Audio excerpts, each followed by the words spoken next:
in Tottenham till I die. Raise a banner, let it fly high through the rain, through the fire. This is my club, my only desire.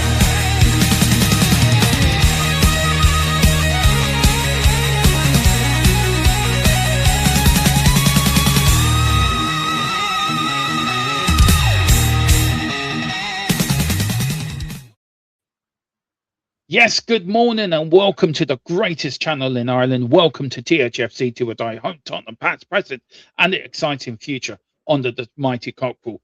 Yes, we have got the build up today. It is welcome to Manchester United versus Tottenham Hotspur, a game where United fans think it's 1999 and Spurs fans think there might finally be the one.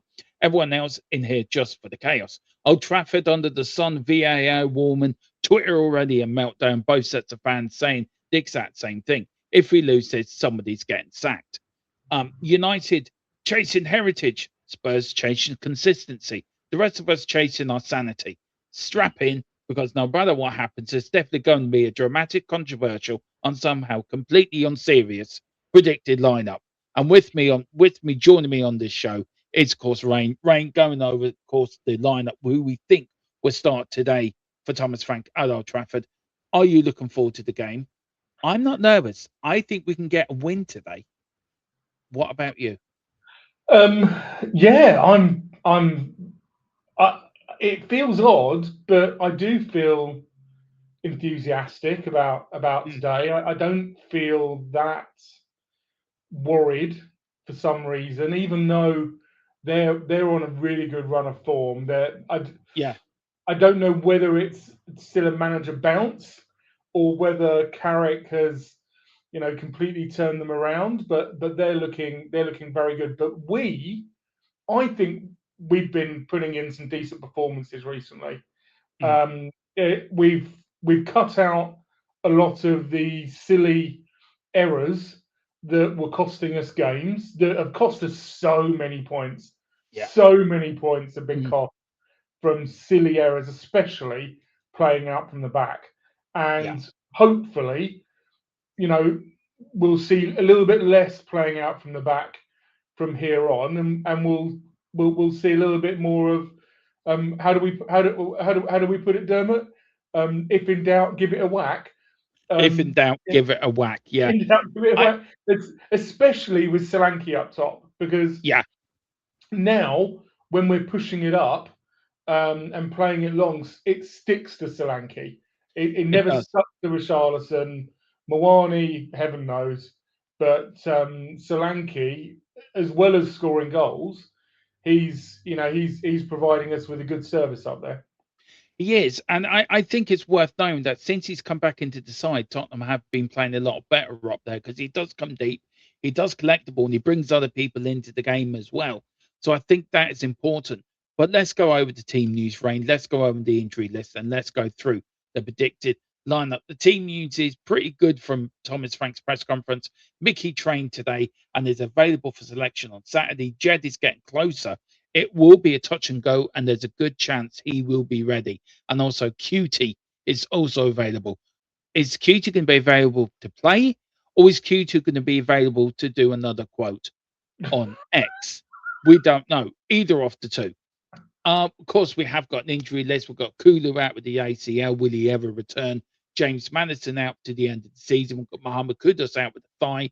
With Jonathan's forever out with his hamstring. I don't know if there's any other parts of his body that can break down, but his hamstring now. We've got Ben Davis out with his ankle. He's out for the season. We've got Lucas Bergfeld out with his ankle. We've got Rodrigo Bentancur out with his hamstring. We've got Pedro Porro out with his hamstring. And Kevin Danso is also out with his foot. But this is it. This is the predicted lineup. I've gone for a 3-4-3 formation. I'll go with the Vicario in goal. I'll get a back three of Dragosin Romero, captain. Mickey van der Ven, the quickest defender in the West.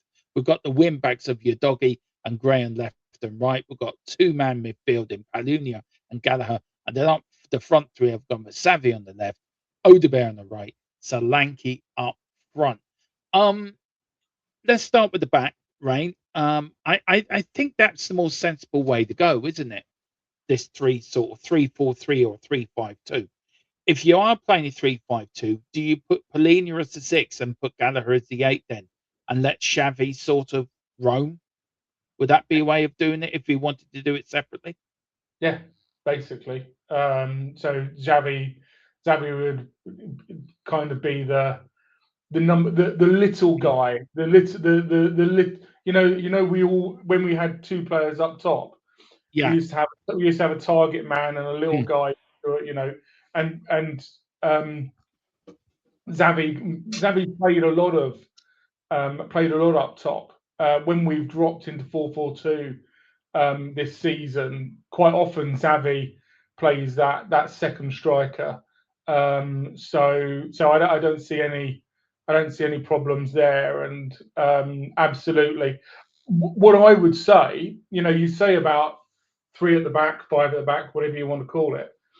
We played this a few times now, and when we played against Burnley, we saw real tactical flexibility. So without the ball, we were playing three or five at the back. But then with the ball, Romero or Van der Ven were kind of pivoting. Van der Ven, was going up a flank, or Romero would do one of his runs where he goes up and joins the midfield.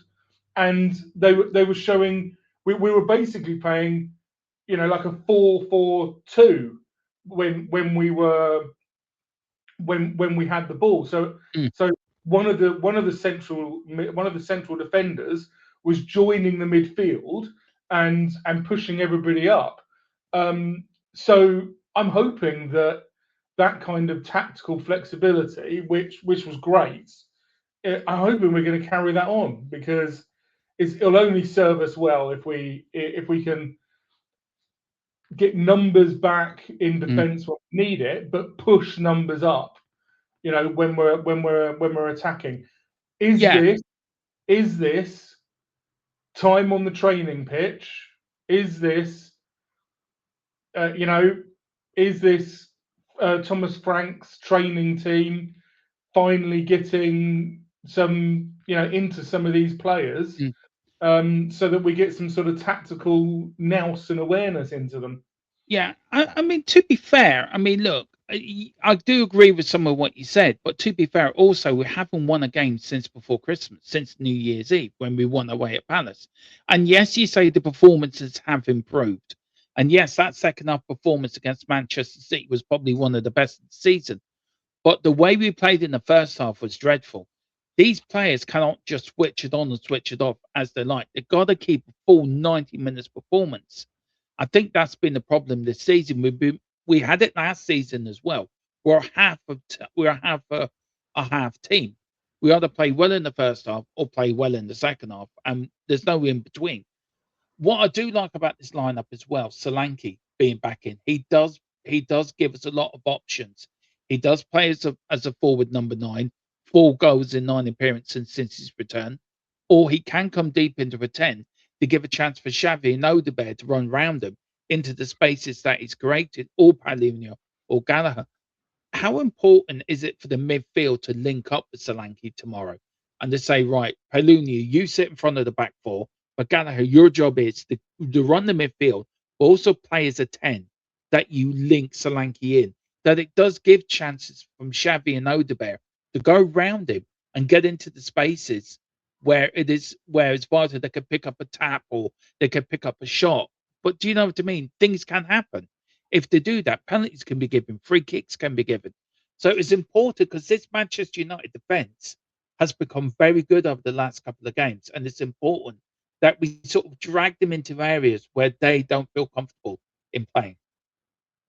Yeah, absolutely. All of that. But the other thing that Solanke is giving us is giving people confidence Mm. that if they put the ball in the box, there is somebody there who can finish it.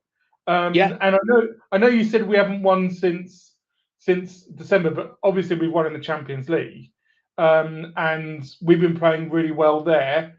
And I don't know, maybe it's the optimist in me, but like you said, with that second half performance against City, where we really went for it, and I'm just hoping that's going to give them some confidence that they can play that way and they can take it. And it can't end there. It needs to come into Man United. We need to take it to them. We can't play a full 90 minutes, but maybe we can get at them in the first half, control it a little bit, and then get at them again. I agree. So I'm very, very hopeful. Let's see. I do think Gallagher and Paulinho are going to be big in central midfield. I think these are two players who can. We've really struggled. We really struggled for quite a while to get a hold of central midfield, and now all of a sudden we've got Paulinho, we've got Gallagher, we've got Sarr, who looks, and saying it quietly, looks like he's come back, his old self from AFCON, full of energy and full of running. So hopefully, we've got a bit of an engine there in central midfield to provide the go juice for Xavi, Odobert, and Solanke to score us some goals. Yeah, no, I totally agree. And look, for me, I like Paulinho and Gallagher. I think we saw the best. I think we're starting to see the best of Gallagher now. Now he's settled into Tottenham. He's starting to get grips at the Premier League again. That cross he put in for Solanke's second goal, that proves what he can do. It was a scorpion kick of pure delight. It really was. Look, the last thing I will say before we end up and get score predictions as well for today's game is Archie Gray playing at right back. We know Jed Spence might be fit. If you were Thomas Frank, look, I've started Van der Ven. I think he should start with Romero. I think there's no questions there. If you're fit enough, you're playing. Jed Spence, would you start Gray in the right and then bring Spence on in the second half? Or would you be, do you know what? We need to win this game. So we need to start with our best players. What would you do? I think there's a good reason why you put Gray there. Frank very specifically didn't call out that Spence was going to be ready for this game. We know that Frank is relatively cautious anyway, and rightly so, because we don't want Spence to come back too early and break down. He needs to be brought in. He needs to be brought back into the team correctly, and then hopefully he can play the rest of the season. Him on one side, your doggy on the other. We don't know when Porro's coming back. A word for Gray. He gets a lot of flack, and it's not his fault that he's a 19-year-old, 18, 19-year-old kid. He's still growing into his body. We know what blokes are like. He won't put on muscle until he won't put on his muscle until he's 20, 21, 22. Yeah. But I don't like youngsters coming in and developing in the first team, but it's not his fault. But what he does offer us, he is Mr. Utility Man, isn't he? Yeah. He plays in. He quite often drops back into central defence. He obviously plays in central midfield, and I actually thought he was decent on the right. He as long as he can give us a 6 or a 7 performance, that's what we need from him. And for him just to keep on going and keep on developing. He's really become our utility guy. Yeah, he has. And it's the start of 3 games, isn't it? In 7 days for us. We start with Manchester United today, but then we've got Newcastle at home on Tuesday, and then we've got Arsenal away at home on Sunday. So it's a tough period for us. With the injury crisis we've got, we can do with some players coming back. So let's hope every player gets through tomorrow. But Rain, that is it. So look, bud, all we're going to ask for now, what's your score prediction for today's game?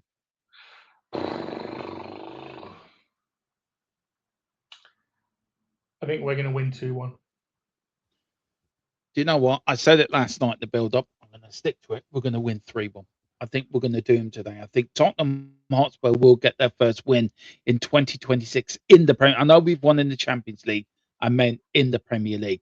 But guys, do join us for the watch along. We'll be on at 12:05 with all your build up before the game, the best watch along, and then we're on with after the whistle afterwards as well. So come and join us in celebration or to bring us up a little bit if we're feeling a little bit sad because we've lost. But if we do lose, with the Frank rumour start going out, Frank out, he's sacked, he's going to get sacked at halftime. I think Frank's here for the season, no matter what happens. But anyway, on that bombshell, we'll speak to you. See you later. Go on, you Spurs, in the big cockerel. We trust. Tottenham till I die.